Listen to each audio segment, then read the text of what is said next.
Hello and welcome to today's video. In this video I'm going to be taking a look at a Star Wars MOC that I created. This is The Emperor's Arrival. So this is a MOC based on Star Wars Episode 6 Return of the Jedi, and in particular the scene where the Emperor arrives at the Death Star 2. Straight away you might notice that something is a little bit odd. Although he's an alien, this character in particular does not belong here, although weirdly he is Disney and so is Star Wars, so we can just about allow Stitch to be part of this. The only reason I have him here is I'm short one minifigure, so he's just acting as a placeholder, but so he doesn't distract, I'll just remove him for now and pop him back later. So this is a MOC that I created, although a lot of it is actually just the minifigures. This small MOC contains 17 minifigures, if you include the missing one just here, and it's based on a scene which has many more minifigures, or many more characters, in the actual film. When I set out to create this, I did originally envisage something a little bit bigger.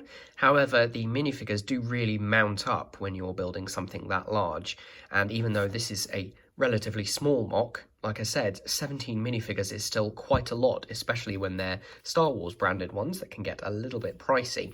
So I decided to keep it small, and that allowed me to really focus on the details. So going through the setup, we have on the left-hand side, as we look at it now, 4 Imperial Stormtroopers. On the right-hand side, we have 1 Imperial TIE pilot, and then 2 Imperial gunners. And then in front of them, we have 6 Emperor's Royal Guards in their red robes. I'll take a closer look at the Force pikes that I created for them. It's a little bit difficult to see some of these characters because they are black against a black background, but if I turn it around this way, we have Darth Vader just here, as well as the Imperial officer, Moff Jerjerrod, who is the controller of the Death Star. And then there to greet them, we have Emperor Palpatine, who has just got out of his shuttle. That was something I considered putting in the background, maybe as just a small scale, almost kind of size of a microfighter, but I've left that off for now. Maybe something that I alter in future. We'll just take a closer look at the minifigures. I chose the older style Stormtrooper for my MOC just because I think that these look better. These are the ones that originally came out in 2014 and came out in quite a few sets up until the point where they introduced the new dual molded helmet. And although I do like the dual molding, as a lot of other people have said, the shape of the helmet is just it's completely ridiculous. Obviously, Lego minifigures have odd proportions anyway, but that helmet just takes it to the next level where it looks completely unrealistic and impractical, and also is impossible to turn. This one isn't the best to turn. If you do turn it, it rises up a little bit, but at least you can turn it. The one that has been produced in the last couple of years can't turn at all, makes it so much harder to implement into MOCs. Wouldn't have actually been a problem for this one, as all of my Stormtroopers are facing forward. I'm not sure if they actually have guns on them in the actual scene, but I decided they could be holding them sort of military parade style, just to give a little bit more visual interest. So they're all holding their blasters there, and each of them, they're just the old angry clone face, and there are 4 of those that are all identical. Next up, we have the TIE Fighter pilot. I believe this actually came in the TIE Striker microfigure that I got a while ago. Came out with Rogue One, but it's very similar to the TIE Fighter pilot, so I thought it would do perfectly well. Can't much see the detailing, unfortunately, because of the lack of light, but this is a nice figure. I had one, so I thought I would include it. Again, this has the old angry clone face. They have updated the faces in more modern troopers. I got the 8080 set recently, and that has different generic faces under the snowtrooper helmets, which is a nice and welcome change that people have really enjoyed. So yeah, that's the TIE pilot, just one of them in the MOC. And next up we have 2 Imperial gunners. These are pretty much identical and come with the specially moulded helmets.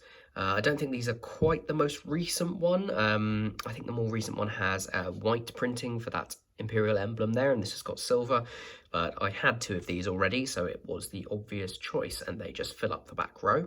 And then we get to the Emperor's Royal Guard. These are great minifigures, despite having not really changed since they were first produced, getting on for nearly 20 years ago now. Same helmet component, and in fact the same printing, although they have updated the capes to be dark red on the inside and then regular red on the outside.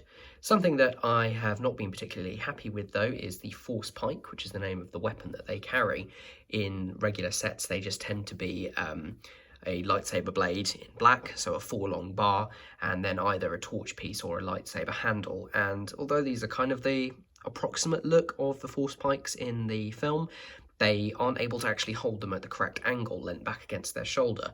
So what I created for my mock is a very simple build, which is just using one of those pistol/nozzle pieces, a 1x1 round stud with the hole through it on the bottom, an upside down, some people would consider it upside down lightsaber hilt, and then one of these sort of arrow bar pieces on the top.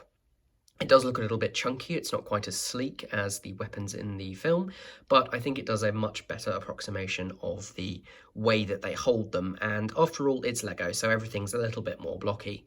There are 6 of those, which is accurate to the film. It might be a little bit overwhelming for the very small mock that I've created, but I had 6 of them and I thought I might as well use them, and they do look very good when they're all in formation. And here is Moff Jerjerrod in charge of the Death Star 2. I'm not entirely sure whether the rank badge is correct. I just got an Imperial officer and then swapped the face out to something that was suitably generic. I do like these Imperial officers though. The torsos are always printed really nicely, and the newer style hat rather than the older one definitely is an improvement. One thing I do want to change about him in future is to get the dual moulded legs that came in, I think, the Batman sets, where they've got the black lower half, so it looks like black boots. I know the new Miles Morales Spider-Man mech comes with a set of those, so I might get that just as a quick and easy way of getting those legs. Other than that, a fairly simple figure. Second to last, we've got Darth Vader. I really do have to apologise, I haven't got my separate light set up, so it's very difficult to see the detail. It's just catching the light there. This is one that came out in, I think it was a Rebels set, the Darth Vader's TIE Fighter versus the A-Wing. I got the Darth Vader's TIE half of that set, and I actually really like the design of this. It's probably not 100% accurate to the films, as it's based on one of the animated shows, but I really like the look of him, and it's not that much different. It's the newer style helmet, which I do really like, despite the fact that it looks like he is looking upwards, because it comes apart into 2 pieces and you can see his head underneath, which I think is the best representation of Anakin as Darth Vader that we've seen. Spoilers, although I'm not sure why you're watching this video if you don't know that detail. And last but definitely not least, we have the Emperor himself, good old Sheev Palpatine, which is a horrible name and I'm glad was never spoken in the original trilogy. This is another great minifigure. I'm not sure about the choice of skin tone, but I do like the printing. Again, difficult to see with the lighting conditions. He's got very simple print for his robes, and I've just given him a small, I think it's a, no, it is actually a 4-long bar as his walking stick. One thing I would like to do is update him with the more recent hood piece, although that's still quite difficult to get. But once I'm able to get that, I might swap that out. In terms of the floor design, it's fairly basic. I've kept it tiled as much as possible, so it's essentially tiled everywhere except where a minifigure would stand. That's achieved through a combination of just basic 2x2 tiles, there are some 1x4 tiles, and then in most of the places where the figures stand, I have the modified tiles, which have only 2 studs on them and then a tiled or blank space in front. The one bad thing about it being black is it does show up the dust very easily. Something else I decided to do, rather than just leave this as completely flat, I created a small base for it. So actually it stands, you've got these slopes which are a brick high, and then another plate and another plate. So actually from the ground, which would be underneath here, to the floor level, there's actually 2 bricks of height. This is just to give a little bit of visual interest, so it isn't as basic as it could be. The only sort of ornaments I've added are these trans red plates and the corners. Underneath, it's very basic. It's just made up of whatever black plates I could find that would create the necessary area with as little fuss as possible. One thing I'm particularly proud of in the design of this is the arrow. I actually took this design from the Death Star 1 when the Millennium Falcon lands in the hangar in the original Star Wars.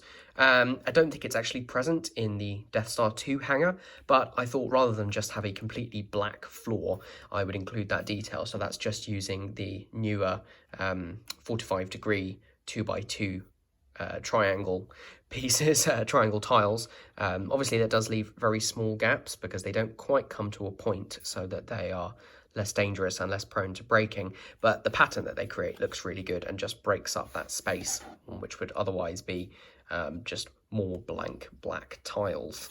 So overall, I'm really happy with this build. It took a little while to get the correct number of figures together, and as I mentioned, I'm still missing one, so that is something I am looking forward to completing in the future.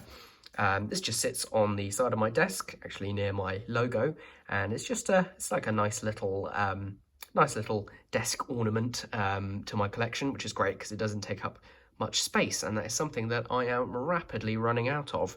Luckily, I've got plenty of space for my Hogwarts at the moment, so there will be no problems for future updates. The first one of which will be coming on Friday when I take a look at my Hogwarts progress so far, and then after that we'll be delving into some of the new builds. So thank you for watching. It's been great to have all your support and comments on my previous videos. I've raced past 300 subscribers and well on the way to 350, so thank you very much for all your support. If you've liked the video, please drop a thumbs up down below, subscribe to my channel, and I'll see you again soon. Thank you.